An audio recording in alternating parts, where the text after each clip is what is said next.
Hey my friends, how's it going? It's Ultimus, and today we're going to be talking about the Warrior talent changes for both standard talent trees and PvP trees as of 7.1.5. So let's go ahead and just jump right in without any further ado. So for our first tier of talents, what made it into game is Dauntless remains the same, which is fine because it was perfect the way it worked. I think 20% personally is perfect for that talent. Anything less would just be rubbish, and anything more would just be a little bit broken. Overpower itself remains pretty much the same. Still, I wish it was more worth using. But Sweeping Strike's got some love as well. It now affects Mortal Strike and Execute hit 2 additional nearby targets. So not just an additional nearby target, but the 2 additional targets. So good stuff there, and some nice love for Sweeping Strikes. I would actually be very, very curious to see how this might work for Mythic Plus farming. Dauntless itself is just way too good to skip over. Sorry, my dog is down there, and I think I accidentally just kicked her. Poor thing.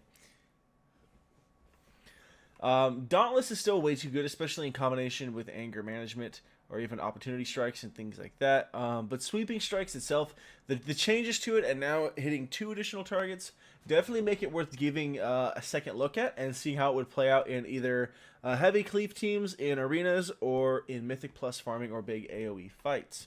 Because the higher you get up into Mythic Plus dungeons, you're going to be pulling more mobs, stuff like that, the ads and things like that.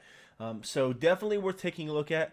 I haven't done enough testing on it to decide if I'm going to take it enough over Dauntless, because right now Dauntless is just the best in slot talent up there. But like I said, Sweeping Strike is definitely worth taking a second look at.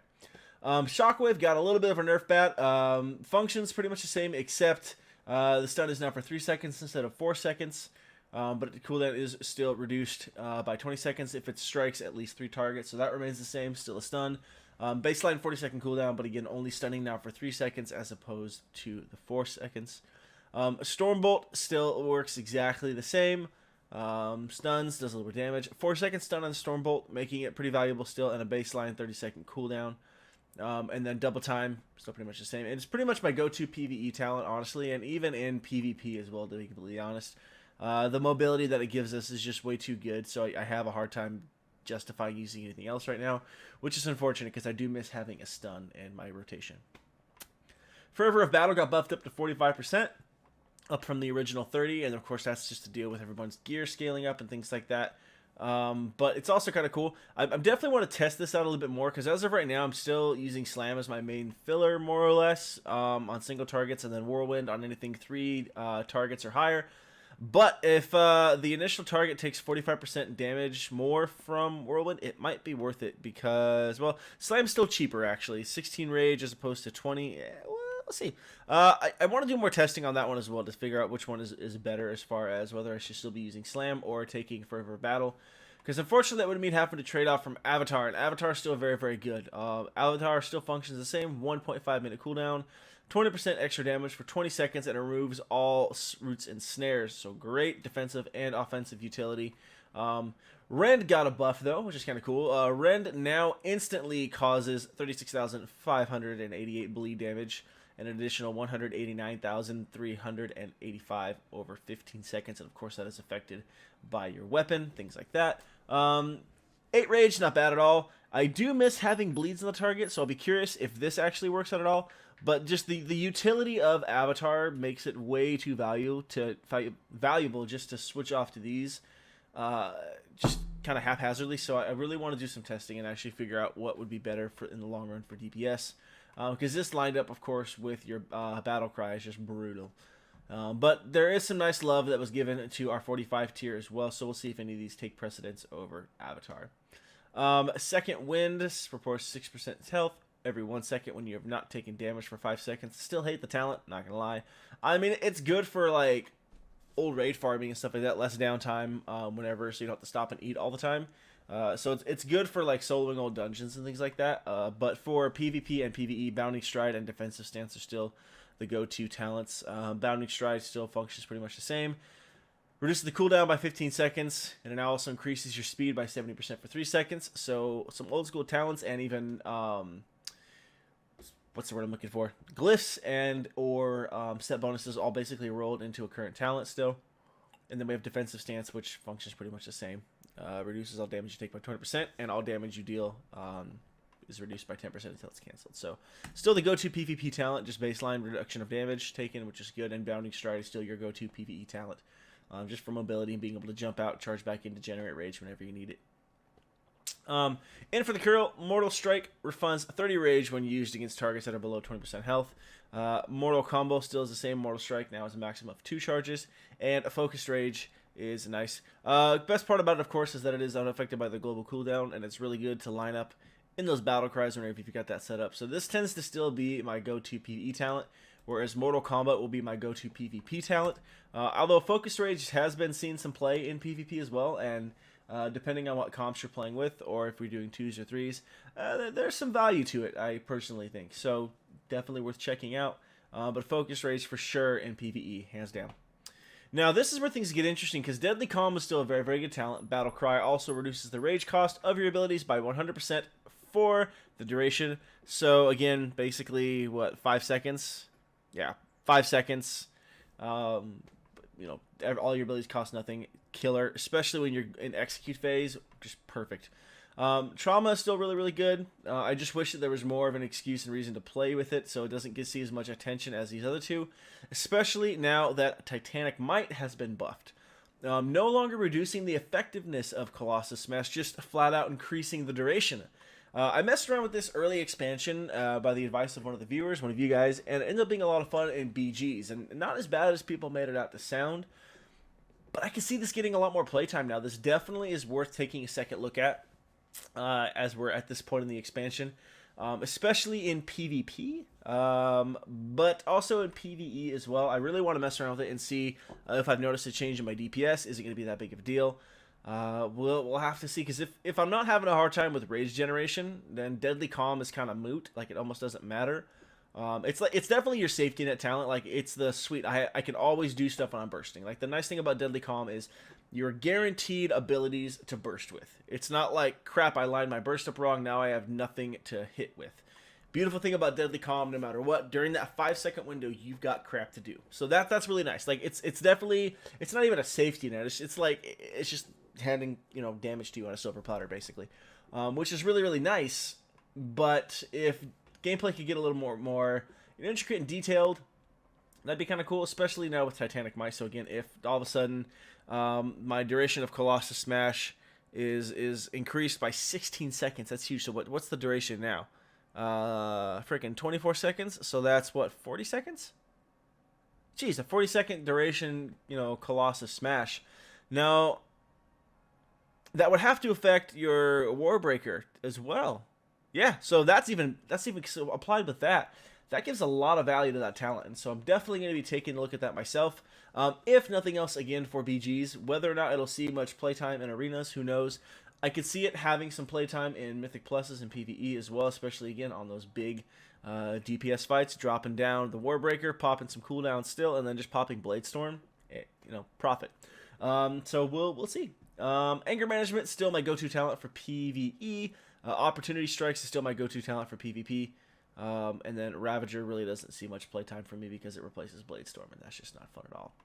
Opportunity Strikes, your melee abilities have a 60% chance based on the target's missing health to trigger an additional attack. I'm pretty sure that percentage got buffed. I just don't remember what it used to be. But 60% looks unfamiliar. So I'm pretty sure that the percentage got changed. And a little bit extra damage there from it. I still like Anger Management too much. I would really like to see... I could honestly see myself almost doing this, more so just to make Anger Management more effective, since these two kind of counteract each other, but I feel like I'm spending so much rage anyways, just playing and doing stuff, that it's not that big of a deal. But I could see this being a decent build too, taking Sweeping Strikes and Anger Management. That way you can get the most out of every 10 rage you spend, because you're not spending 20% less rage, and then it's still going to be reducing the cooldown of Colossus, or of Battle Cry, so Battle Cry is going to be up more. And then, of course, whenever you're Mortal Striking, it's going to do a butt-ton more damage anyways because you're hitting 2 targets. And that almost works out better for me with Archivon's Heavy Hand, since Mortal Strike refunds 8 range. A little bit of a nerf there on that one, obviously, as opposed to the original 15, but that's okay. So overall, the talent tree is looking good. I do like it. I still wish that we didn't have to forego some of our stuns for other things like that, but it is what it is. There's still a lot of options for us to work with, I think, in Arms Tree, personally. Now, Charge got changed for a little bit. The charge root only lasts for a second now, I believe. But the movement speed is also reduced by 50% for 6 seconds. So, there's that, I suppose. I still don't know why 1.5 second root was that big of a deal, but there it is. And hamstring is still on the global cooldown, unfortunately. So there's that. But everything else is pretty much the same. Maybe some tweaks and buffs here and there to our different abilities just to go with the scaling of gear and things like that. But I want to move over now and talk about PvP talents. So in our first row, we still have Gladiator's Medallion, Hardiness, Death Row, Rage Machine, Pain Train is moved over, and now we have Storm of Destruction. Gladiator's Medallion remains the same, Hardiness remains the same, Death Row remains the same, Rage Machine again remains the same, Pain Train remains the same, reduces the cooldown of Battlecry by 15 seconds, and Battlecry now also affects all nearby allies within 10 yards. So still a very, very good talent. Still a very good talent, especially for 2s, if you're playing high burst comps, things like that. Especially with an enhancement shaman or even 3s with turbo cleave, this is killer. So that's really cool. And then Storm of Destruction is our new talent. It does reduce the cooldown of Bladestorm by 33%, and Bladestorm now applies the mortal wound to all targets you hit. So very, very good for Battlegrounds. It also very, very good for when you're fighting melee cleaves personally. Whether or not it will see any playtime in arenas, I don't know. I'll definitely be keeping an eye on what I find to be useful, and of course what other streamers and YouTubers that I follow are using, especially with what else is going on in that row as well. But it's kind of a cool talent, and it's one of those things I've always kind of thought to myself, I wonder how Bladestorm would work with the Mortal Wound, debuff, or, the Mortal Strike debuff attached to it, and now we'll find out. So it's kind of cool for sure. It's definitely a nice way to set up some kills for sure, which is kind of cool. Again, more than just one target, but everyone you basically hit with it. So pretty snazzy there. In our second row, we have Adaptation, which pretty much remains the same, removes any loss of control effect, the duration of 5 seconds or more. This effect can only occur once every minute, and it is a passive, so it procs on its own. Not the biggest fan of it.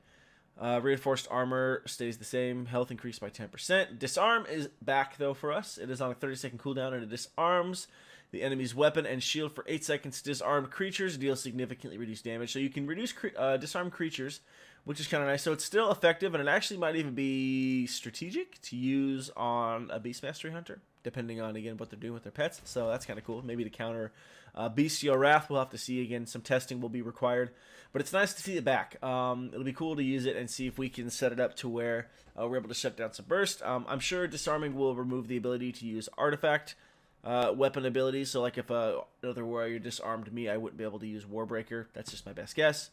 It would only make sense. So this one I'm going to be messing around a lot. Unfortunately, I do like Death Sentence. Execute, of course, giving it a 15-yard range and causing you to charge to targets when used. I like it a lot. The utility of it's been great. I've got a lot of use out of it, but Disarm being back, we'll have to wait and see. I think this will just depend on what comps I'm playing against, honestly. If I'm playing against a lot of casters, maybe Death Sentence or classes that can kite me heavily, this will be a godsend, but Disarm itself, especially versus heavy melee cleaves, might have to just be too valuable. So we'll see. I'll test it around, mess around with it. Spell Reflection is still there. Raise your shield, reflecting all spells cast on you for last 3 seconds. I believe this was changed, and I believe because initially it was just one spell cast on you. Correct me if I'm wrong, though, on that one. In our previous patch, I'm pretty sure it was just one spell. Now for 3 seconds, you reflect all spells cast on you. That has a 25-second cooldown. So that becomes very, very valuable. Unless I'm crazy and it's always been all spells cast against you, but it's still valuable. So there's, again, nothing bad about the spell, honestly. And then we have Duel, which is one of our new PvP talents. It is instant, 20-yard range, 25-second cooldown. You challenge the target to a duel. While challenged, all damage you deal and the target deal to all targets other than each other is reduced by 50% in the last 8 seconds. So it's a good way to instantly peel off of your healer or your teammate, unless they're just like determined to kill that character and that player, but they're going to do 50% less damage to it. But you have to keep in mind, of course, that you do 50% less damage to everyone else as well, so you better be willing to commit to attacking that target, which isn't a bad thing, especially if you're trying to set up burst on that target anyways. Shadow of the Colossus is still here. Charge resets the cooldown of your Colossus Smash, and Rage gain from charge is increased by 15. Still not a bad talent, just don't know if it'll see much play. I think this one really depends on how often you feel like you're getting Colossus Smash resets. Because again, if you don't feel like you're getting a lot, maybe there'll be some usefulness of it. And you probably won't see it a lot in top tier arena because everything gets very cookie cutter up there anyways. Everyone wants to sit in the meta. But if you're playing low MMR arenas and stuff like that, have fun with it, goof off, and see if you like it for sure. I personally won't be messing around with it too much because I feel like I do okay on Colossus Smash procs. So, but definitely mess around with it. Let me know what you think. And then we have Relentless, which is still the same pretty much. Duration of incoming crowd control effects is reduced by 20%. Sparring stays the same. Physical melee attacks have a 20% chance to be blunted, dealing 50% reduced damage. Still like the talent, and I've gotten actually some pretty lucky draws out of it, I feel like. But typically, having more health is kind of nice. But I tend to move these around depending on what I'm fighting anyways. Death Sentence, again, we talked about a little bit before, still remains the same. Love it. Great talent. We'll go back and forth between this and Disarm, most likely. Master and Commander is new. Cooldown of Commanding Shout has been reduced by 2 minutes with that, so that puts Commanding Shout on a 1 minute cooldown. So a lot of additional utility has been added to Warriors this patch. And it might not seem like that big of a deal, but being able to buff your allies' health every minute is a big deal. Being able to disarm stuff is a big deal. Again, being able to reflect all spells. Reflect all spells cast on you is a big deal. Mortal Wound debuff on all targets hit by a Blade Storm is a big deal. So, and then of course, Colossus Smash duration increased by 16 seconds is a big deal. So a lot of small tweaks, but big changes for sure. War Banner is new for us. Kind of throwback to the Mist of Pandaria days with the banner. Except I don't know if you can necessarily charge to this one. It says you throw a banner down at your feet, rallying your allies increases movement speed by 30% and reduces the duration of all incoming crowd control effects by 50% to all allies within 30 yards of the war banner. And it does last 15 seconds. So, pretty cool talent, that's for sure. I'm actually going to talent that put up there just in case, so I need it for later. The bummer with this, of course, is that they did remove our intercept ability as warriors, so it's doesn't have a whole lot of usefulness in that department. But being able to suppress CC on your friendlies is a huge deal, especially in the later portions of games where people are trying to land up those snares and stuns. It's also minute and a half cooldown, so not great, but not terrible either. 15 seconds is pretty generous as well, so we'll have to see. But again, duel is pretty useful. I feel like this is the kind of stuff that's definitely going to depend on what you're playing with and who you're playing against. So Pain Train, Duel, or War Banner. Still really, really like Duel, but I could see myself using War Banner, again, depending on what the situation calls for. And lastly, fix my mustache here. It's tickling my nose. Sharpened Blade, down from 45 seconds. Originally it was going to be 20. A lot of the Warriors spoke up and said they felt like that was a little bit too short. It was just a little bit broken. So it's up to 25 seconds now. But when activated, your next Mortal Strike will deal 30% increased damage and reduce healing taken by 70% for 4 seconds. So, huge deal there. 70% reduced healing is game-changing. Like, you can literally set up a kill with that, unless someone's got, like, a bop or just stuns are perfect to keep you off of people. But 70% reduced healing is pretty crazy, especially in dampening already, as games tend to drag on, especially in threes. So, definitely we'll see Sharpened Blade getting some use, especially in arenas. Storm of Destruction seems to be more keen for Battlegrounds and Rated Battlegrounds. But I still think time will tell. We'll see what people tend to like, what they lean towards, and what people tend to use as we get into high-end arenas for this season. It's really weird to see like a patch like with this many changes coming halfway through a PvP season. That's a little bit strange to me. So I'm not sure how to feel about that one, but I guess it doesn't really matter how I feel about it, I guess, because I'm not the one in charge. Otherwise, Warriors, honestly, still enjoying the playstyle, still having a lot of fun with them. I have no plans on changing my main or switching away, although I have been having a lot of fun on my Demon Hunter. Although that's a weird new spec, I'm not gonna lie. The new best in slot talents and meta for Demon Hunters is a bit weird, man. I'm like, I don't know how to play this anymore. But Warriors still looking strong. Still not what I would love them to be, but I've played worse, so I really can't complain all that much, I suppose. But that's pretty much going to do it for this video, guys. I hope you enjoyed it. I hope it was helpful. Please let me know, of course, down in the comment section what your choice on talents is. If you disagree with anything, if you agree, would love to hear from you. But anyways, I'm going to wrap this one up. So as always, thank you so much for watching. Don't forget to like, comment, and subscribe if you enjoyed it and want to see more. But other than that, I'll catch you next time.